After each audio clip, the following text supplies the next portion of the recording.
તો વિદ્યાર્થી મિત્રો, બી સેક્શન ની અંદર થોડું નિગ્રીટો વિશે વાત કરવા જઈએ. નિગ્રીટો, તો નિગ્રીટો નું મૂળ વતન ક્યાં છે? આફ્રિકા. આફ્રિકા થઈને એ બલુચિસ્તાન આવેલા અને ત્યાંથી એ ભારતમાં આવેલા. આમની મુખ્ય શારીરિક વિશેષતાની વાત કરવા જઈએ તો આપણે યાદ રાખીશું 4 થી 5 વાકડિયા વાળ કાળા. તો આનો મતલબ શું થાય? 4 થી 5 ફૂટની ઊંચાઈ, માથે વાકડિયા વાળ અને રંગે શ્યામ. આ એની મુખ્ય શારીરિક વિશેષતા હતી, જે ભારતના સૌથી પ્રાચીન નિવાસીઓ છે. અમુક પ્રશ્નો આપણે જલ્દી સોલ્વ કરીએ જેથી કરીને સમયની મર્યાદા. બીજું, પ્રકૃતિ આપણને કઈ 4 મુખ્ય આવશ્યકતાઓની સુંદર વ્યવસ્થા કરી છે? તો ખાસ કરીને તો ભૂમિ આકારો એટલે કે ભૂમિ દ્રશ્યો, નદીઓ, વનસ્પતિ જીવન અને પ્રાણી જીવન વિશે લખી શકાય. 27મો પ્રશ્ન છે, હસ્તકલામાં અગ્રીમ સ્થાન ધરાવતી કલા વિશે માહિતી આપો.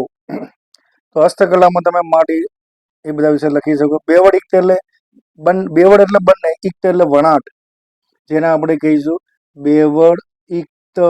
બેવડ એટલે બંને બાજુ, બંને બાજુ. ઇક્ત એટલે વણાટ. બંને બાજુ એક જ પ્રકારની ભાત ડિઝાઇન જોવા મળે એને કહેવાય બેવડ ઇક્ત. બીજો 29મો પ્રશ્ન છે, મોઢેરાનું સૂર્ય મંદિર. એ તો આપણને આવડે જ. મોઢેરા ગુજરાતનું ભવ્ય મંદિર, મોઢેરાનું સૂર્ય મંદિર. કદાચ એ ના આવડે તો થોડું સામાન્ય લખીએ. સ્થળ તો મોઢેરાનું સૂર્ય મંદિર ક્યાં આવેલું છે? મહેસાણા જિલ્લાના મોઢેરા ગામ ખાતે. નિર્માણની વાત કરવા જઈએ, કોણે બનાવ્યું? તો સોલંકી યુગ દરમિયાન ભીમદેવ. કોને બનાવ્યું? ભીમદેવ પ્રથમે આ મંદિર બનાવેલું. 1026. આવડે ઠીક છે, ના આવડે તો ચાલે. વિશેષતાની વાત કરવા જઈએ તો આ મંદિરની વિશેષતા એ છે કે આ મંદિરનું પ્રવેશ દ્વાર પૂર્વ દિશામાં એવી રીતે બનાવેલું છે, એવી રીતે બનાવેલું છે કે સૂર્યનું પ્રથમ કિરણ ક્યાં જશે? મંદિરની અંદર ગર્ભગૃહ, એમાં સૂર્યની જે પ્રતિમા જે છે એ પ્રતિમા ઉપર રહેલા મણિ ઉપર પડે અને ત્યાંથી પ્રકાશ શું થાય? પરિવર્તન પામે અને આખું મંદિર જે છે એ જળ હળી ઉઠે છે. અહીંયા સૂર્યદેવની કુલ મૂર્તિની વાત કરવા જઈએ તો કેટલી રાખીશું? 12 મૂર્તિ આવેલું છે. અને મંદિરનું નકશી કામ જે છે એ ઈરાની શૈલીમાં બનાવેલું છે. એ પછી મંદિરની બહાર નીકળવાનું. મંદિરની બહાર એક વિશાળ શું રાખીશું? જળકુંડ. એમાં 108 કેવા મંદિરો છે? નાના નાના 108 મંદિરો છે. ઉષા એટલે સવારે અને સંધ્યા એટલે રાત્રે. દીપમાલા, શું માળા? દીપમાલા પ્રગટાવવામાં આવે ત્યારે સમગ્ર દ્રશ્ય કેવું જોવા મળે? નયન રમ્ય, આંખોને ગમે તેવું. તો એક સામાન્ય પ્રશ્ન, મોઢેરાનું સૂર્ય મંદિર. એ પછી નિર્વિનીકરણની અસરો, એ તો તમને આવડશે. બીજા કેટલાક પારિભાષિક શબ્દો છે. ખનિજ, તો પૃથ્વીના પેટાળમાં મળી આવતા નિશ્ચિત અણુરચના અને સમાન ગુણી ધરાવતા ઘન પ્રવાહીને વાયુ સ્વરૂપને શું કહીશું આપણે? ખનિજ. બોક્સાઇડ, આમ તો 1821માં સૌ પ્રથમ ફ્રાન્સના લે બોક્સ નામના વિસ્તારમાંથી મળી આવેલું, એટલા માટે આપણે એને બોક્સાઇડ કહીશું. સ્પીડમાં વાત કરવા જઈએ, ધાતુઓનું ખનિજોનું વર્ગીકરણ, એ તો મારા દીકરાઓને આવડશે જ તે. ખનિજોનું વર્ગીકરણ 3 રીતે થઈ શકે. એક તો ધાતુમય ખનિજો, બીજું અધાતુમય ખનિજો અને ત્રીજું લઈશું સંચાલન શક્તિના સાધનો. ધાતુમયમાં 4 આવે. એક તો કઈ આવશે? કિંમતી ખનિજો, કિંમતી ધાતુઓ. બીજું લઈશું સામાન્ય ઉપયોગમાં લઈ શકાય. ત્રીજી વાત કરવા જઈએ મિશ્ર, અને ચોથી લઈશું આપણે હલકી, એટલે કે વજનમાં હલકી. તો કિંમતી ખનિજો જે છે એમાં મુખ્યત્વે કેટલી આવશે? 3 આવશે: સોનું, ચાંદી અને પ્લેટિનિયમ. એ વન સામાન્યમાં લઈએ તો લોખંડ, તાંબુ, જસત, પિત્તળ, આ બધી સામાન્ય લખી શકાય. મિશ્ર ખનિજોની વાત કરવા જઈએ તો એમાં મેગ્નેશિયમ, ટંગસ્ટન, વેનેડિયમ. અને હલકીની વાત કરવા જઈએ તો હલકીમાં ના આવડે તો મેબોટી. મે એટલે મેગ્નેશિયમ, બોક્સાઇડ અને ટાઇટેનિયમ. અધાતુમય તો એમાં ખાસ કરીને લખવી હોય તો જેમાં ધાતુ તત્વ ન હોય, અબરખ, એસ્બેસ્ટોન, ચિરોડી, જેને આપણે જીપ્સમ કહી શકાય.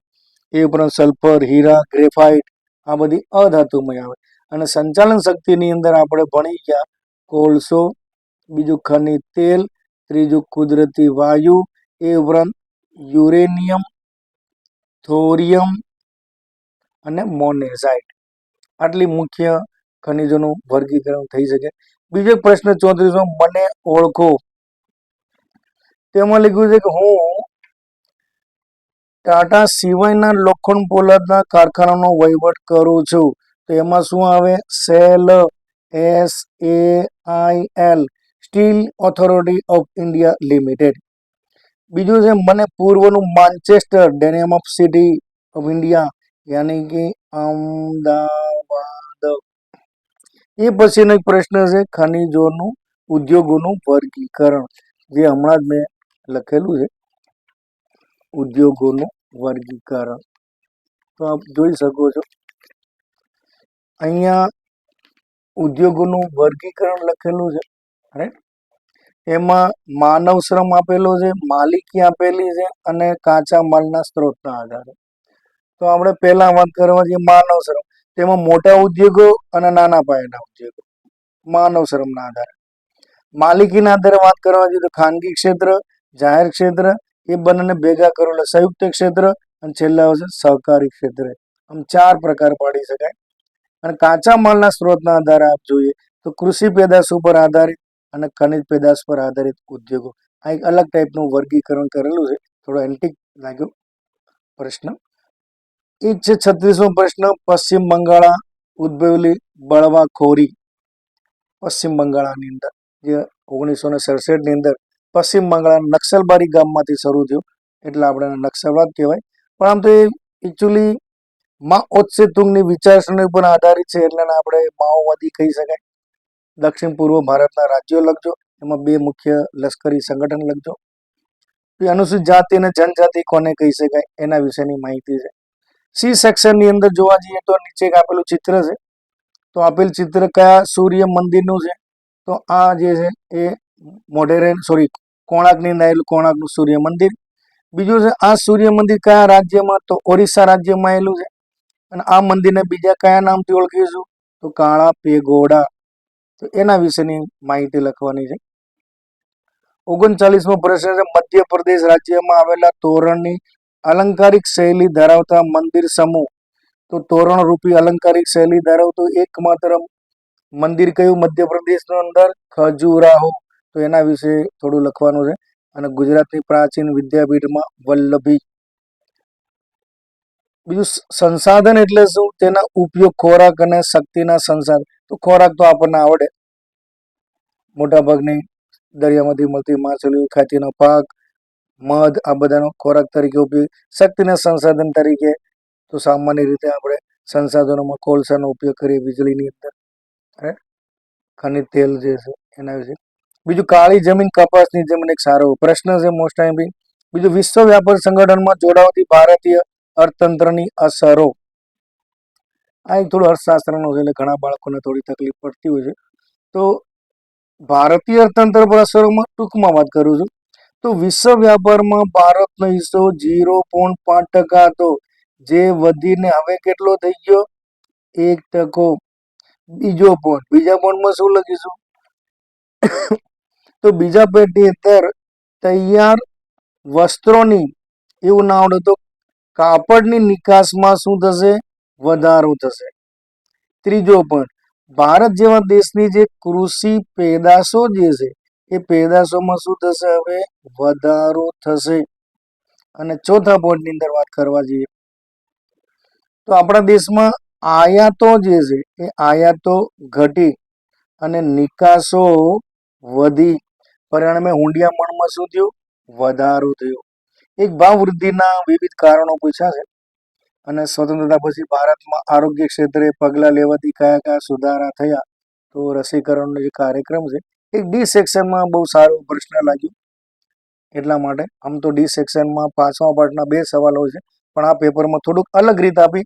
એમાં પહેલું લખ્યું છે વૈદિક શૈલ્ય ચિકિત્સકો, તો એમાં 3 નામ લખવાના છે.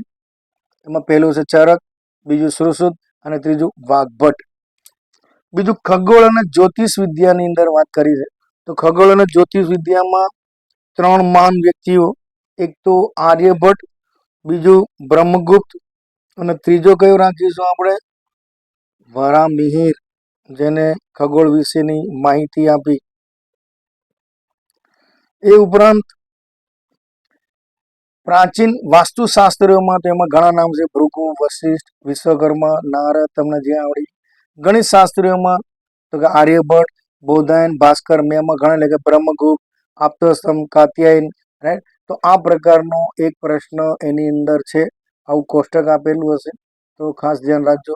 થોડો અલગ પ્રકારનો પ્રશ્ન મને દેખાયો, કારણ કે આ વખતે બૌદ્ધિક કૌશલ્યને લગતા પ્રશ્નોની વાત કરી છે, એટલા માટે થોડું પૂછી શકે. નીચે એક રસાયણ શાસ્ત્રીઓમાં નાગાર્જુન આપેલું પ્રદાન, યાની કે રસાયણ વિદ્યા વિશે માહિતી આપવાની છે. અને આ વખતે આમાં એક સારો પ્રશ્ન પૂછ્યો છે, ખેતી ક્ષેત્રે થયેલા ટેકનિકલી સુધારા. હવે એમાં બધા મુદ્દા આપેલા છે તો દરેક વિશે એક એક 2-2 પોઈન્ટ આપણે લખવાના રહેશે, રાઈટ. બીજો એક પ્રશ્ન, ભારત કૃષિ પ્રધાન દેશ છે, કૃષિનું યોગદાન, તો એના વિશે કૃષિનું યોગદાન હજી ઘણા બાળકોને ના આવડતું હોય તો અહીંયા થોડા શોર્ટ કી લખી આપું. પેજ નંબર 87 જમણા હાથ ઉપર આવશે ટેક્સ્ટ બુકની અંદર. એમાં કુલ 6 પોઈન્ટ છે, રાઈટ. તો એમાં કૃષિના યોગદાનની અંદર આપણે લખવું હોય તો પહેલો પોઈન્ટ લખી શકાય, એક તો રોજગારી. રોજગારી ચોપડીની અંદર આપેલી નથી આ પોઈન્ટની અંદર, પણ 60%થી વધારે લોકોને રોજગારી મળે. બીજું જીડીપી, જીડીપી એટલે ગ્રોસ ડોમેસ્ટિક પ્રોડક્ટ, એટલે કે આપણા દેશમાં રાષ્ટ્રીય આવકમાં કેટલા ટકા હિસ્સો રાખીશું? 17%. ત્રીજો પોઈન્ટ શું યાદ રાખીશું? હુંડિયામણ. હુંડિયામણ એટલે વિદેશી ચલણ, તો કે ખેત પેદાશોની આપણે નિકાસ કરીએ તો વિદેશી આપણને શું મળે? હુંડિયામણ. ચોથો પોઈન્ટ, ચોથાનું અડધું શું થાય? બીજા સ્થાને. શું થાય? બીજા સ્થાને. તો કૃષિ ઉત્પાદનની અંદર વિશ્વમાં ભારતનું બીજું સ્થાન. આમાં ચોથો, તેનો અડધું બીજું સ્થાન, ચોથા પોઈન્ટ. 5માની અંદર યાદ રાખીશું આપણે કાચો માલ. ખેતી જે છે એ મોટા ઉદ્યોગો માટે જરૂરી શું આપે? કાચો માલ. જેમ કે ખાંડ ઉદ્યોગ માટે શેરડી, સૂત્રો કાપડ માટે કપાસ. તો આ મોટા પાયા પર આપણને કાચો માલ મળે. અને છેલ્લે મોટા ભાગના લોકોને જરૂરી ખોરાક ખેતી પૂરી પાડી શકે. બીજો એક પ્રશ્ન છે, ગરીબી રેખા નીચે જીવતા લોકોના લક્ષણો, એ તો આપણને આવડે, રાઈટ. તો એના વિશે કંઈ ખાસ ચર્ચા કરતા નથી. છતાં કંઈ તમને તકલીફ પડે તો કોમેન્ટ ખાસ કરજો, એમાં હું તમને લખીશ અને ફરીથી વિડીયો બનાવી આપીશ. લાઈક કરજો અને કોમેન્ટ ખાસ કરજો. 52મો પ્રશ્ન, બેરોજગારી દૂર કરવાના ઉપાયો. એક છે વૃદ્ધોની સમસ્યાને ધ્યાન ખેંચવા અથવા તેની સલામતી માટે, એક સારો મોસ્ટ ટાઈમથી પ્રશ્ન છે, બોર્ડમાં 2 વાર પૂછાઈ ગયેલો છે. અને નકશાની અંદર કાપની જમીન, કાન્હા રાષ્ટ્રીય ઉદ્યાન, મગફળી અને ઇલેક્ટ્રોનિક્સ ઉદ્યોગ, મતલબ બેંગ્લોર. તો આ એક પ્રશ્ન નકશાની અંદર છે, રાઈટ. આમ તો નકશાની અંદર જલ્દી કરી દઉં તો આ રીતે એક નાનકડો એવો નકશો, જો કે તમે બોર્ડ ઉપર મારી જોડે અવારનવાર જોવો જ છો, રાઈટ. છતાં આની અંદર થોડું નકશાની અંદર ટ્રાય કરી આપું, કારણ કે આ બોર્ડની અંદર થોડી દોરવાની મજા અલગ હોય. તો એક નાનકડો નકશો મારા પ્રિય બાળકો માટે. એમાં શું કીધું? કાપની જમીન. તો કાપની જમીન નેપાળની નીચે, યાની કે ઉત્તર પ્રદેશની અંદર બતાવી શકાય. કાન્હા રાષ્ટ્રીય ઉદ્યાન તો આ જે કર્કવૃત રેખાભાઈ મધ્યપ્રદેશની અંદર નીચે અહીંયા આવશે કાન્હા. બીજું મગફળી તો દેશભરમાં સૌથી વધુ જુનાગઢમાં થાય અને કોમ્પ્યુટર ઉદ્યોગ જેને આપણે સિલિકોન વેલી કહેવાય, તો આ ટેકરવાળો ભાગ છે એની બિલકુલ વચ્ચે અહીંયા આવશે બેંગ્લોર. તો એક નકશાની વાત કરી. આઈ હોપ કે તમને આમાં થોડી ઘણી ખબર પડી હશે. અહીં સુધી રાખીએ. All the best, wish you all the best. આજે ક્યામતની રાત એકવાર ખેંચી નાખજો, બધું જેટલું આવડે એટલું તૈયાર કરજો. મોડે સુધી બહુ ઉજાગરા ના કરતા, પણ સેક્શન સીડી સારું જાય એવી આશા અને મહેનત કરજો. લાઈક અને કોમેન્ટ ખાસ કરજો. અસ્તુ.